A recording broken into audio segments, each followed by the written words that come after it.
அஸ்ஸலாமு அலைக்கும் வரஹ்மத்துல்லாஹி வபரகாத்துஹு. நமது தந்தையும் முதல் நபியுமான ஆதம் அலைஹிஸ்ஸலாம் அவர்களின் வரலாற்றை பார்ப்போம் இன்ஷா அல்லாஹ். ஆதம் நபி அவர்கள் இறைவனால் படைக்கப்பட்ட முதல் மனிதர் ஆவார்கள். இறைவன் தன்னுடைய பிரதிநிதியாக இந்த மண்ணில் வாழப்போகும் மனிதனாக முதலில் படைத்தது நபி ஆதம் அலைஹிஸ்ஸலாம் அவர்களைத்தான். ஆதம் நபியை படைப்பதற்காக அல்லாஹ் மலக்குமார்களிடம் பூமியிலிருந்து மண்ணை எடுத்து வர சொல்லி சொன்னான். மலக்குமார்களும் எடுத்து வந்தார்கள். அந்த மண்ணை கொண்டு முதல் மனிதராக ஆதம் நபியை அல்லாஹ் படைத்தான். ஆனால் 40 வருடங்களுக்கு பிறகுதான் உயிரை கொடுத்தான். அல்லாஹ் உயிரை கொடுத்ததற்கு பிறகு முதலில் ஆதம் நபி தும்பினார்கள். அல்லாஹ் ஆதம் அலைஹிஸ்ஸலாம் அவர்களுக்கு அவன் படைத்த பொருட்களின் பெயர்களை அவனே கற்றுக் கொடுத்தான். அதற்கு பிறகு ஆதம் நபிக்கு மலக்குமார்களிடம் அந்த பொருட்களின் பெயர்களை விவரிக்குமாறு அல்லாஹ் கட்டளையிட்டான். மலக்குமார்களிடம் ஆதம் நபிக்கு சஜிதா செய்யுமாறு அல்லாஹ் கட்டளையிட்டான். இதை நாம் எப்படி விளங்கிக் கொள்ள வேண்டும் என்றால், அல்லாஹ்வை தவிர நாம் யாருக்கும் சஜிதா செய்யக்கூடாது. மரியாதை செலுத்துவதற்காக ஆதம் நபிக்கு மலக்குமார்களை சஜிதா செய்ய அல்லாஹ் கட்டளையிட்டான். ஆனால் நெருப்பால் படைக்கப்பட்ட இப்லீஸ் ஆதம் நபிக்கு சஜிதா செய்ய மறுத்துவிட்டான். ஏனென்றால் இப்லீஸ் நெருப்பால் படைக்கப்பட்ட ஆணவத்தால் களிமண்ணால் படைக்கப்பட்ட மனிதருக்கு நான் சஜிதா செய்ய மாட்டேன் என்று மறுத்து அல்லாஹ்வின் கட்டளையை மீறிவிட்டான். இதனால் அல்லாஹ் இப்லீஸின் மீது அதிகமாக கோபமடைந்தான்.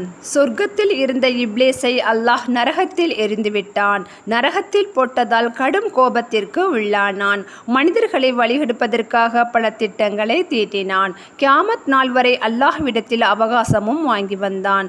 நான் இனி ஆதமுடைய மக்களை நேரான வழியில் செல்வதை தடுத்து அவர்களுக்கு முன்னும் பின்னும் இடமும் வளமும் சென்று அவர்களை நரகத்தின் பக்கம் இழுத்து வருவேன் என கூறினான். ஆதம் நபிக்கு சொர்க்கத்தில் ஒரு மரத்தை தவிர மற்ற அனைத்து மரத்தின் கனிகளை சாப்பிட அல்லாஹ் கட்டளையிட்டான். ஆதம் நபி மற்ற மரத்தின் கனிகளை சாப்பிட்டு விலங்குகளிடமும் பறவைகளிடமும் தன் நேரத்தை செலவிட்டு வந்தார்கள். சில வருடங்கள் கழித்து தனிமையை உணர்ந்தார்கள். தனிமையை உணர்ந்த ஆதம் நபிக்கு மனைவியாக ஹவ்வா அலைஹிஸ்ஸலாம் அவர்களை படைத்தான். ஆதம் நபி தூங்கி எழுந்தவுடன் ஹவ்வா அலைஹிஸ்ஸலாம் அவர்களை பார்த்ததும் மிகவும் சந்தோஷம் அடைந்தார்கள். இருவரும் சேர்ந்து சொர்க்கத்தில் சந்தோஷமாக வாழ்ந்து வந்தார்கள். அதன் பிறகு ஷைத்தான் தன் வேலையை காட்ட ஆரம்பித்தான். சந்தோஷமாக இருந்த ஆதம் நபியையும் ஹவ்வா அலைஹிஸ்ஸலாம் அவர்களையும் சொர்க்கத்தில் இருந்து வெளியேற்றுவதற்கு ஷைத்தான் ஒரு திட்டம் தீட்டினான். பிறகு ஷைத்தான் சொர்க்கத்திற்கு சென்று ஆதம் நபியை வழிகெடுத்தான். அல்லாஹ் ஆதம் நபிக்கு ஒரு மரத்தின் கனிகளை மட்டும் சாப்பிடக்கூடாது என்று தடை விதித்திருந்தான். ஆதம் நபி அல்லாஹ் தடை விதித்திருந்ததை மறந்திருப்பாங்கன்னு ஷைத்தான் நினைத்து ஆதம் நபியிடம் சென்றான். சென்று ஆதம் நபியையும் அவங்க மனைவியையும் வழிகெடுத்து அந்த பழங்களை சாப்பிடச் செய்தான். அவர்களும் அல்லாஹ் கூறியதை மறந்து சாப்பிட்டு விட்டார்கள்.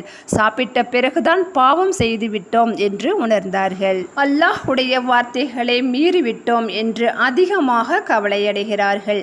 பின்பு அவர்களின் மறைவிடங்கள் தெரிய ஆரம்பித்தன. அதோடு சொர்க்கத்தின் இலைகளால் தம்மை மூடிக்கொண்டனர். அல்லாஹ் அவர்களை அழைத்து, இந்த ஒரு மரத்தின் கனிகளை மட்டும் சாப்பிடக்கூடாது என்று சொல்லியிருந்தேன். ஷைத்தான் உங்களை வழிகெடுப்பான் என்று நான் சொல்லியிருந்தும் நீங்கள் அந்த மரத்தின் கனிகளை சாப்பிட்டு விட்டீர்கள் என்று அல்லாஹ் கூறினான். அதன் பிறகு அவர்கள் இருவரும் அல்லாஹ்விடம் பாவ மன்னிப்பு கேட்டார்கள். ரப்பனா லலம்னா அன்ஃபுஸனா வஇன் லம் தஃபிர் லனா வதர்ஹம்னா லனகூனன்ன மினல் ஹாசிரீன். எங்கள் இறைவனே, எங்களுக்கு நாங்களே தீங்கிழைத்து கொண்டோம். நீ எங்களை மன்னித்து கிருபை செய்யாவிட்டால் நிச்சயமாக நாங்கள் நஷ்டமடைந்தவர்களாகிவிடுவோம். பிறகு அல்லாஹ் அவர்கள் இருவரையும் சொர்க்கத்திலிருந்து பூமிக்கு அனுப்பி வைத்து, நான் உங்களுக்கு நேர்வழி காட்டுகிறேன் என்று கூறினான்.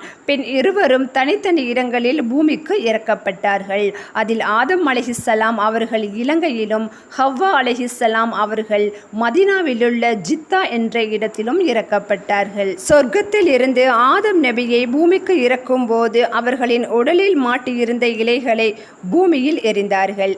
அந்த இலைகள் காலப்போக்கில் பூமியில் முளைத்து செடிகளாகி அந்த செடியில் இருந்துதான் வாசனை திரவியம் உருவானது என்று அறிஞர்கள் அறிவிக்கிறார்கள்.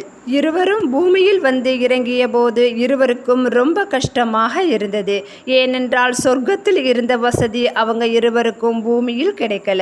சிறிது காலத்திற்கு பிறகு ஆதம் அலைஹிஸ்ஸலாம் அவர்களும் ஹவ்வா அலைஹிஸ்ஸலாம் அவர்களும் ஒன்று சேர்ந்தார்கள். பின் இருவருக்கும் அல்லாஹ் இரட்டை குழந்தைகளை கொடுத்தான். முதலில் ஆண் குழந்தையும் பெண் குழந்தையும் பிறந்தது. சிறிது காலத்திற்கு பிறகு மறுபடியும் இரட்டை குழந்தை பிறந்தது. அதில் ஒரு ஆண் குழந்தையும் பெண் குழந்தையும் பிறந்தது. இரட்டை குழந்தைகளில் முதலில் பிறந்த ஆண் குழந்தைக்கு காபில் என்றும் இரண்டாவதாக பிறந்த ஆண் குழந்தைக்கு ஹாபில் என்றும் பெயர் வைத்தார்கள். ஆதம் நபி அவர்கள் விவசாயம் செய்து வந்தார்கள். காபில் ஹாபில் இருவரும் வளர்ந்து வாலிப வயதை அடைந்தார்கள். காபில் விவசாய தொழில் செய்து வந்தார்கள். ஹாபில் ஆடு மாடு மேய்த்து வந்தார்கள். இருவருக்கும் திருமணம் செய்ய ஆதம் நபி முடிவு செஞ்சாங்க. முதலாவதாக பிறந்த இரட்டை குழந்தைகளில் காபிலுடன் பிறந்த சகோதரியை ஹாபிலுக்கும் ஹாபிலுடன் பிறந்த சகோதரியை காபிலுக்கும் திருமணம் செய்ய முடிவு செய்தாங்க. காபிலுக்கு அந்த பெண்ணை திருமணம் முடிக்க விருப்பமில்லை. ஏனென்றால் அவங்க அழகாக இருக்க மாட்டாங்க. ஹாபிலுக்கு முடிவு செய்து வைத்திருந்த பெண் அழகாக இருப்பாங்க. காபில் அழகாக இருந்த பெண்ணை தான் திருமணம் செய்து வைக்க வேண்டும் என்று கூறினாங்க. அதற்கு ஆதம் அலைஹிஸ்ஸலாம் அவர்கள் இருவரையும் அழைத்து, நீங்கள் இருவரும் அல்லாஹ்விற்கு பயந்து இறையச்சத்தோடு பலி கொடுக்க வேண்டும். அதன் பிறகு இருவரும் சென்று அதில் ஹாபில் தன்னிடம் இருந்த சிறந்த ஆடுகளில் மிகச் சிறந்த ஒரு ஆட்டை கொண்டு வந்தாங்க. காபில் அவங்க வைத்திருந்த காய்கறிகளில் அழுகி போனதை எடுத்து வந்தாங்க. இருவரும் ஒரு மலையின் மீது வைத்தாங்க. ஹாபில் வைத்த ஆட்டை அல்லாஹ் ஏற்றுக்கொண்டான். ஆதம் நபி ஹாபிலுக்கு முடிவு செய்து வைத்திருந்த பெண்ணையே அல்லாஹ்வின் உத்தரவின்படி திருமணம் செய்து வச்சாங்க. அதன் பிறகு ஹாபிலை காணவில்லை. ஆதம் அலைஹிஸ்ஸலாம் அவங்க காபிலை அனுப்பி தேடி வர சொன்னாங்க. காபிலும் தேடி போனாங்க. ஒரு காட்டுக்குள் இருப்பதை பார்த்தாங்க. பார்த்தவுடன் காபிலுக்கு ஹாபில் மேல் கோபம் வந்தது. காபில் தன் சகோதரனிடம் சண்டை போட்டாங்க. நீ மட்டும் உனக்கு பிடித்த பெண்ணுடன் சந்தோஷமாக இருக்கியா என்று சண்டை போட்டாங்க. அதன் பிறகு ஹாபில் கூறினாங்க, நான் இறை அச்சத்தோடு அல்லாஹ்விற்கு சிறந்ததை வழங்கினேன். அதனால் அல்லாஹ் எனக்கு பிடித்த பெண்ணை திருமணம் செய்து வைத்தான். நீ என் சகோதரன். நீ எனக்கு கெட்டது நினைத்தாலும் நான் உனக்கு நல்லதுதான் நினைப்பேன் என்று கூறினாங்க.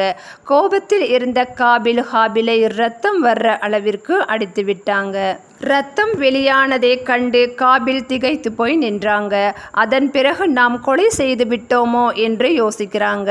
இந்த உலகத்தில் நடந்த முதல் கொலை இதுதான். கொலை செய்துவிட்டு என்ன பண்ணுறதுன்னு தெரியாமல் திகைத்து போய் நின்றாங்க. அப்போதுதான் அல்லாஹ் 2 காகங்களை அனுப்பி வைத்தான். அது இரண்டும் ஒன்றோடு ஒன்று சண்டையிட்டு ஒரு காகம் இன்னொரு காகத்தை கொன்றுவிட்டது. அப்போது அந்த காகம் இறந்து போன இன்னொரு காகத்தை மண்ணை தோன்றி புதைத்தது. இதை பார்த்து கொண்டிருந்த காபில் தன் சகோதரன் ஹாபிலை அதே போன்று மண்ணை தோன்றி புதைத்தார்கள். அதன் பிறகு அங்கிருந்து சென்று விட்டார்கள். ஆதம் நபி தனது 2 மகன்களையும் காணவில்லை என்று தேடி சென்றார்கள். தேடி பார்த்ததில் அவர்கள் இருவரும் கிடைக்கவில்லை. பின்பு கவலையில் ரொம்ப துவண்டு போயிட்டாங்க. பின்பு ஆதம் நபிக்கு பல குழந்தைகள் பிறந்தன. அவர்கள் உலகமெங்கும் பரவினார்கள். ஆதம் நபி முதுமையை அடைந்தார்கள். பின்பு மரணம் அடைய போகும் சமயத்தில் தனது பிள்ளைகளை அழைத்து அல்லாஹ்விற்காக அனைவரும் பயந்து கொள்ளுங்கள் என்று கூறினார்கள். பின்பு ஆதம் அலைஹிஸ்ஸலாம் அவர்கள் மரணித்து விட்டார்கள். இன்னா லில்லாஹி வ இன்னா இலைஹி ராஜிஊன்.